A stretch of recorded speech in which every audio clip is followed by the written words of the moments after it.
Even the craziest projects start small. In our case, it was a simple idea. We wanted an electrical fireplace in our living room. And look where that got us. Between that idea and me sitting here was our most complicated DIY project ever. It was not extremely long, it took about 100 hours to complete, but it certainly had the highest number of different work phases. Which means the highest number of steps that could fail. And which, of course, failed. But I kept on trying, and eventually I succeeded, or at least I got to a point where my wife and I thought, although this may not be perfect, this is something we can live with. And here I am to tell you the story. Hello everybody, this is Volkans, and this is our extreme fireplace installation. We set three main criteria that the selected fireplace should fulfill. It should have a protruding front with glass also on the sides, it should have a subtle design and a nice flame image. So we chose the model shown.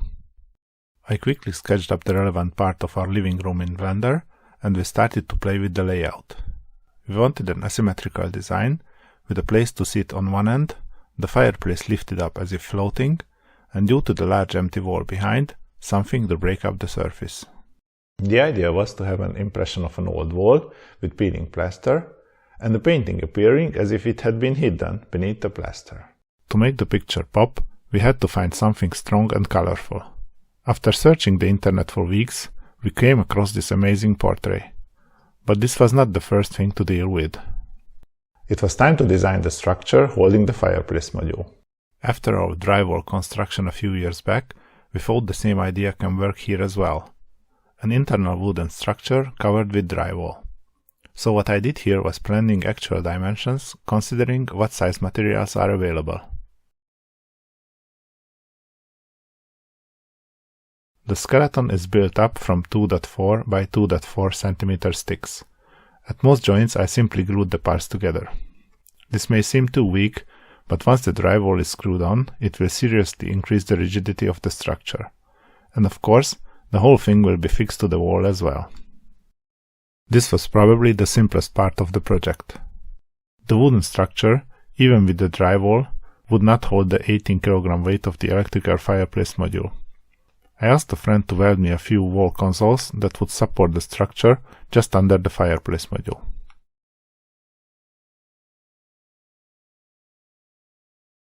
To set the proper size and location of the fresco, we projected the portrait onto the wall. The picture we chose is even more complex than amazing, so instead of freehand drawing it, we decided to outline the contours while the image is projected. To make the picture accurate, the projected image must be a rectangle with 4 right angles, plus 2 exactly horizontal and 2 exactly vertical sides. So I took my time to get the alignment perfect. Simply drawing the contours of the different colors took nearly an hour.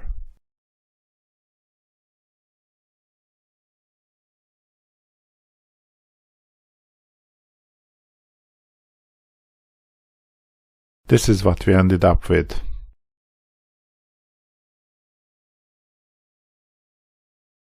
I selected those places where the old wall should cover the painting. This may sound simple, but one has to be very careful as the original picture has almost zero frame around the face. Yep, it needs to be painted. But that step comes a bit later. First, we had to install an electrical outlet to have power. We chose the location so that it is hidden behind the fireplace module. To fix the outlet properly, we need an electrical box. For wall outlets in Hungary, the shape is usually a 65 diameter cylinder. First I drilled a hole to mark the location, then continued with the circular cutter. Actually, the cutter also had a drill bit in its center, so drilling a hole separately was not necessary. But for some reason I can't remember, I did it this way. I removed the unnecessary material from the cutout.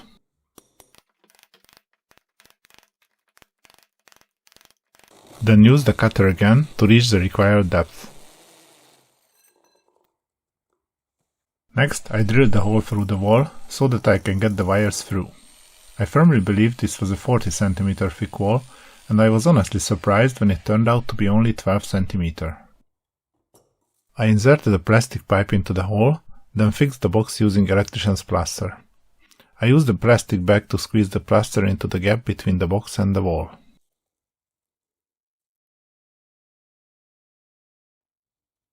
I drilled a few holes into the structure at those locations where I wanted it to be fixed to the wall. To get the holes precisely where they should be, I first used a 3 mm diameter drill bit to mark the position on the wall, then widened up the hole. I inserted all wall plugs. At some point, I made a mistake when marking the location of the given hole, so I had to drill another one a few centimeters away. I fixed the structure to the wall temporarily.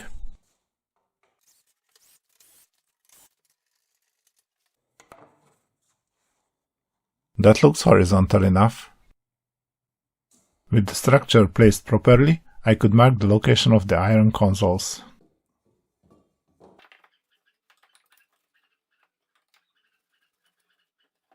For the middle console, I checked the alignment so that it is exactly vertical. And done.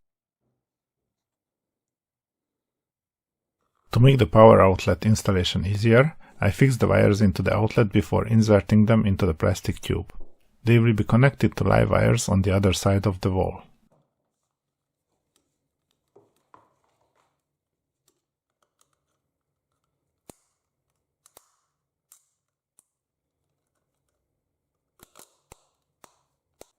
I added a switch so that we can fully shut down the fireplace when not needed. Also, instead of simply connecting the wires on this side, I used another outlet as junction point, so now we have an additional convenience outlet here.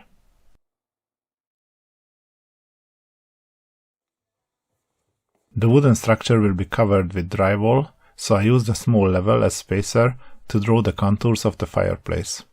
I will mask out these areas when creating the peeling plaster.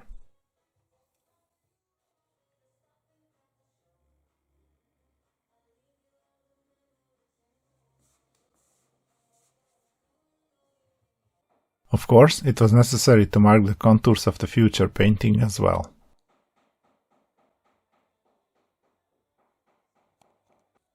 I also used masking tape on the outer contours of the plaster.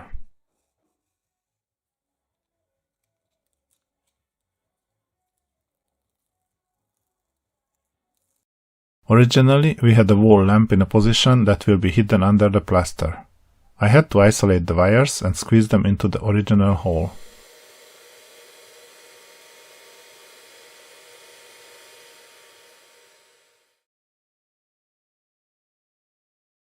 To protect the drawing from the plaster, I covered it completely. Finally, I could start the plastering.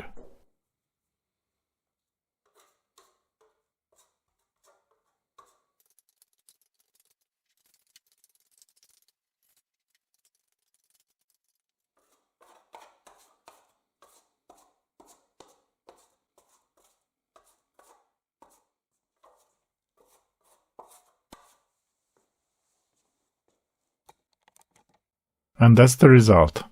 At this point, it is not flat enough though, so I flattened it a bit.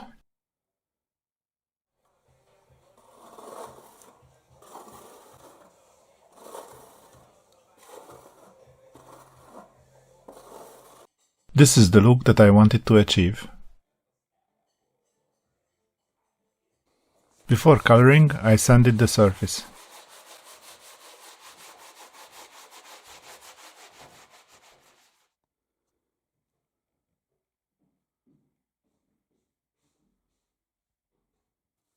I primed the plaster with normal acrylic wall paint.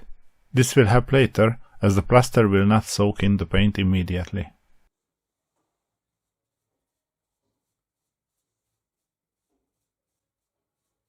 Next, I washed the wall with the brick color I wanted to have on the deeper layers.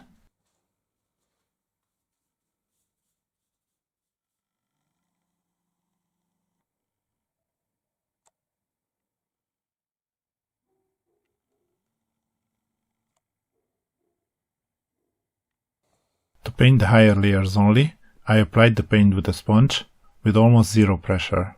This helps avoiding any paint getting into the crevices.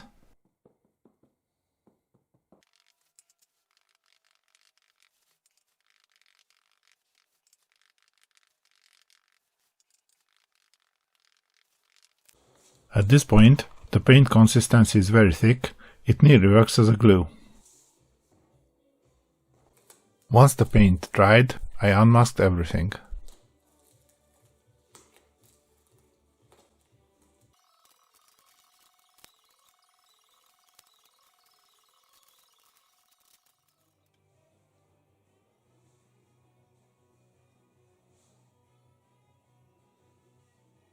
I forgot to mark the location of the planned cracks on the masking tape, so I could not create the cracks while the plaster was still wet.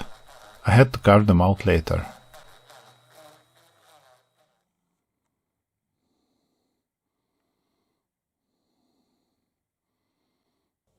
I painted the cracks with a dark brown color. It looks okay, but overall the plaster looks too clean.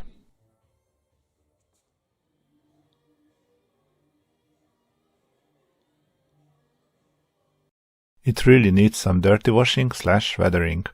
This gives a much more realistic look in the end. After that, it's time to paint the fresco.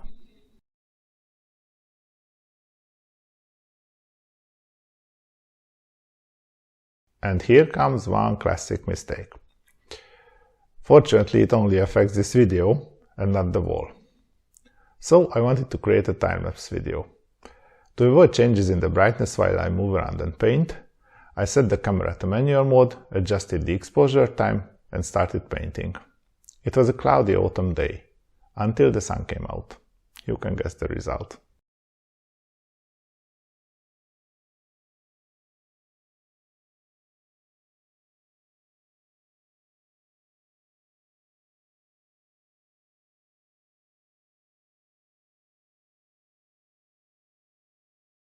And this was the point where I decided there will be no full time-lapse about the painting process, which, by the way, took about 10 hours to complete.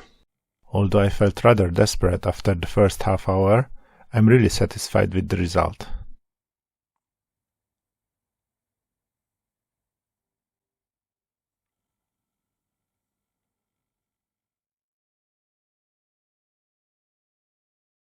Once the painting was completed, I started to build the actual fireplace, which means covering the wooden structure with drywall pieces.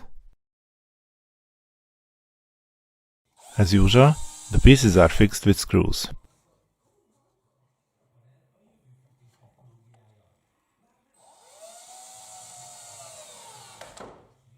If the pieces are a bit larger than they should be, I sand the overhangs until the edge is flush with the structure.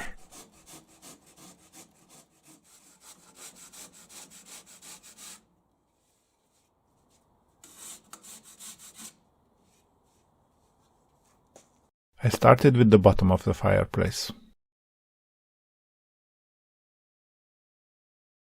There are a few places where I forgot to install sticks. I have to do it now, so that I have something that the drywall can be fixed to.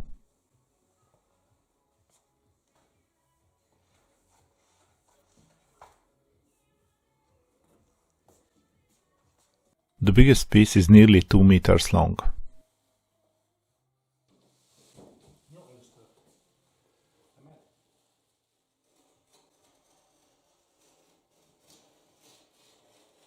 Several cutouts must be made on this piece in order to get it into position. I made some design mistakes when planning that part. I decided the cutouts will be the width of the side columns, and the drywall pieces covering the side columns will reach down to the horizontal piece from above.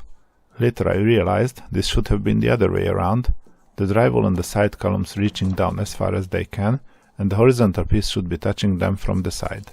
The reason for this may not be obvious at this point. Later, when we are closer to the assembly, it would be beneficial to be able to insert this piece downwards instead of sliding it into position. Looks good so far. Just a quick check that everything fits. Looks still good. Most drywall pieces are in place. Note that the horizontal edges will get their own cover later. The fireplace module has a built-in heater with ventilation, so it needs air supply. I bought a simple grill to cover the intake. At those locations where two drywall pieces meet, I cut off the edges of both at an angle, so that the putty has something to stick to later. Also, it is easier to create a flat surface this way. Just like I did when building our drywall shelf, I used staples to fix the corner beads to the drywall.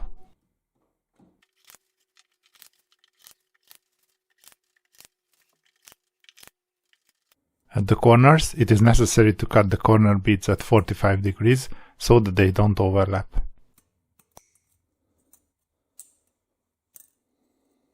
I was not entirely precise when doing this one, but it is okay.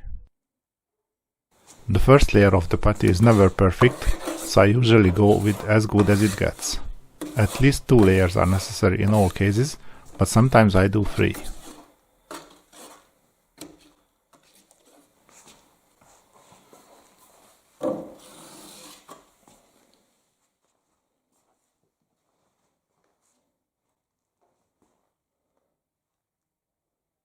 This is what I had before sanding the third layer. Still not absolutely smooth, but remember, this is just the base for the Venetian plaster.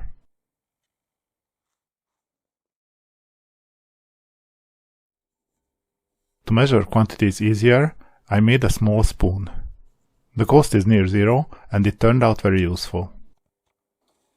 At first, I ignored the factory recommendation about water to powder ratio, saying I have enough experience with wall plaster. But Venetian plaster works completely differently than any other putty or filler I have worked with, so my first mix was way too liquid. Also, I tried to use a mixer, which in the case of the amounts I worked with here, is totally unnecessary.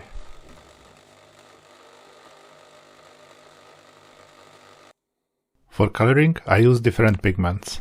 I wanted a smooth, neutral gray base and create the marble texture on the top of that.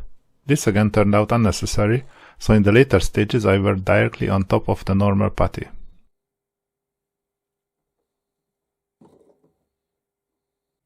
Like I said, my first mix was way too liquid. From the second round, I used the 2:1 powder to water ratio, as suggested in the product description, and this worked quite well.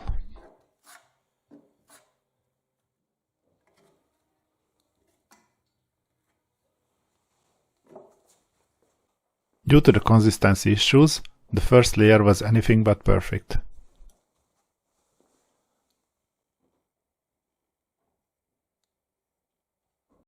You often hear about the importance of mindfulness. This means you should always entirely focus on what you are doing at the given moment. I know this is very much true. But I got lost in my thoughts just for a moment and pressed the control button on my drill a bit too hard while mixing the plaster. You can probably guess what happened.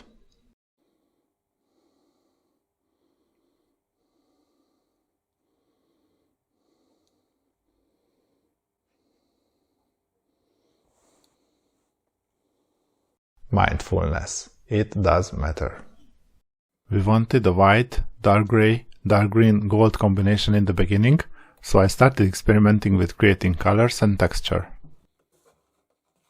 What came next was many hours of trial and error. I could not get the textures right, the colors did not work as we hoped they would, I could not create a smooth enough surface, and so on. So, here comes a compilation of my experiments.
Note that all these experiments were done on the bottom parts of the fireplace upside down.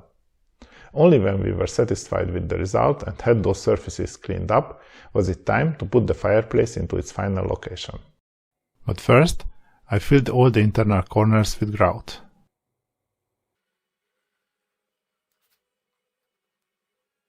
I recommend using masking tapes for this process.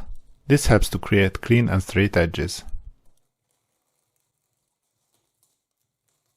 Although the weight is not extreme, it is better to have two people to move the structure around to avoid any damage to the parts already finished.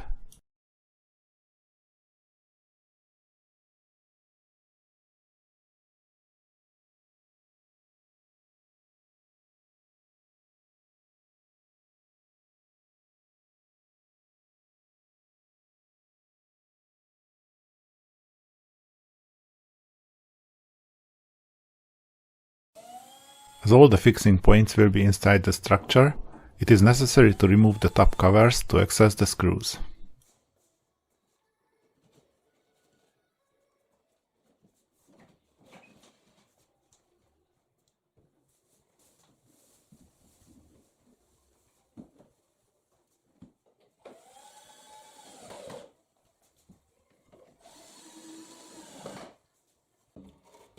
I had to do some minor adjustments on the top cover to make it fit.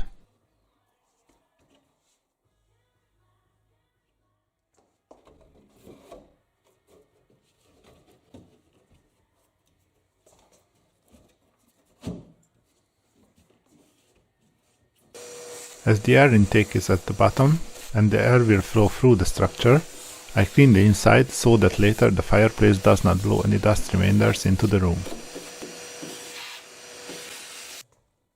I also placed the main piece. Note that there is a cutout on the right side. This is through where the incoming air can go up to the heater later.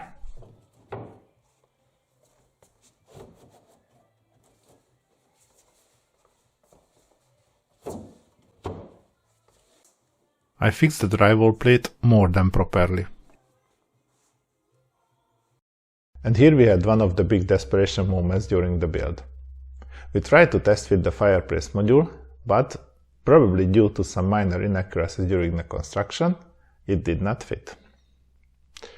I planned some gap at the top when calculating the dimensions, but it turned out maybe just a millimeter too small. I did not want to ruin the whole structure, so I decided to replace the drywall plate with a 3 mm thinner one.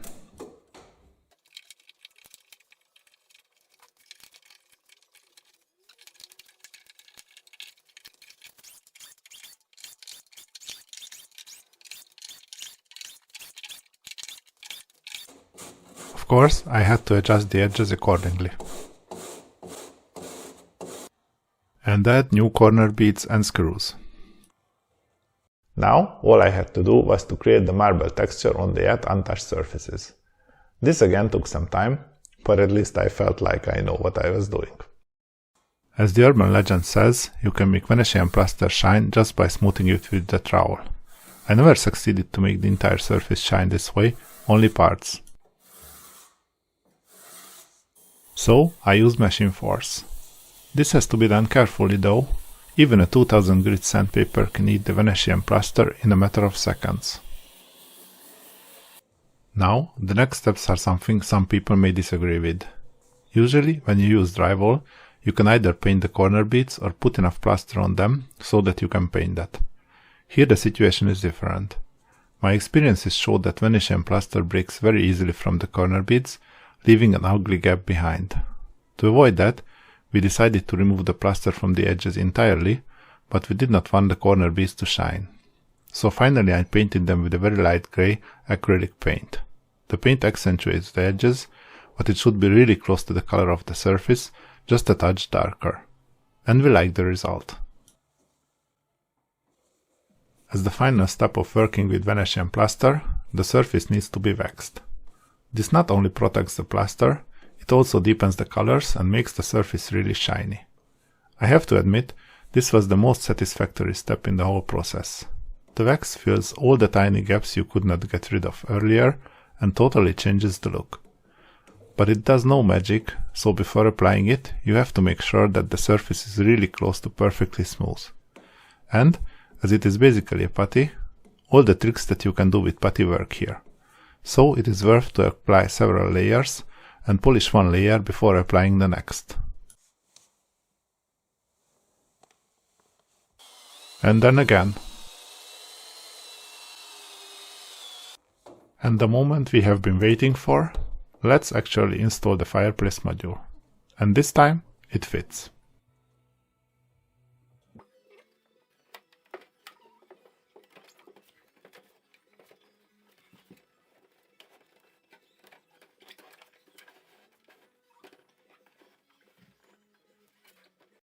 So, let's fire it up.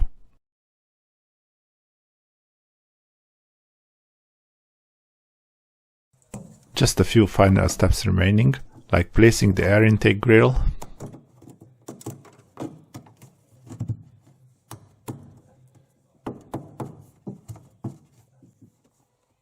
and grouting the corners where the fireplace meets the wall.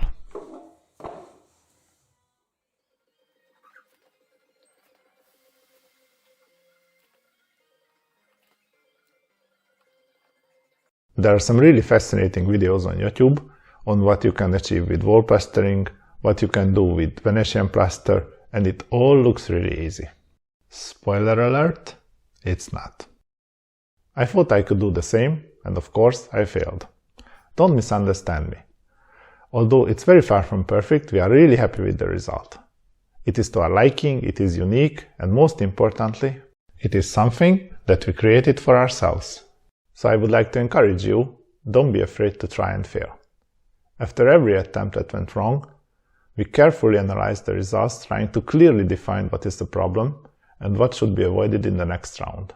This is very important if you want to improve. And it worked out in the end. With this, I wish you a Merry Christmas and a Happy New Year, and see you in 2024.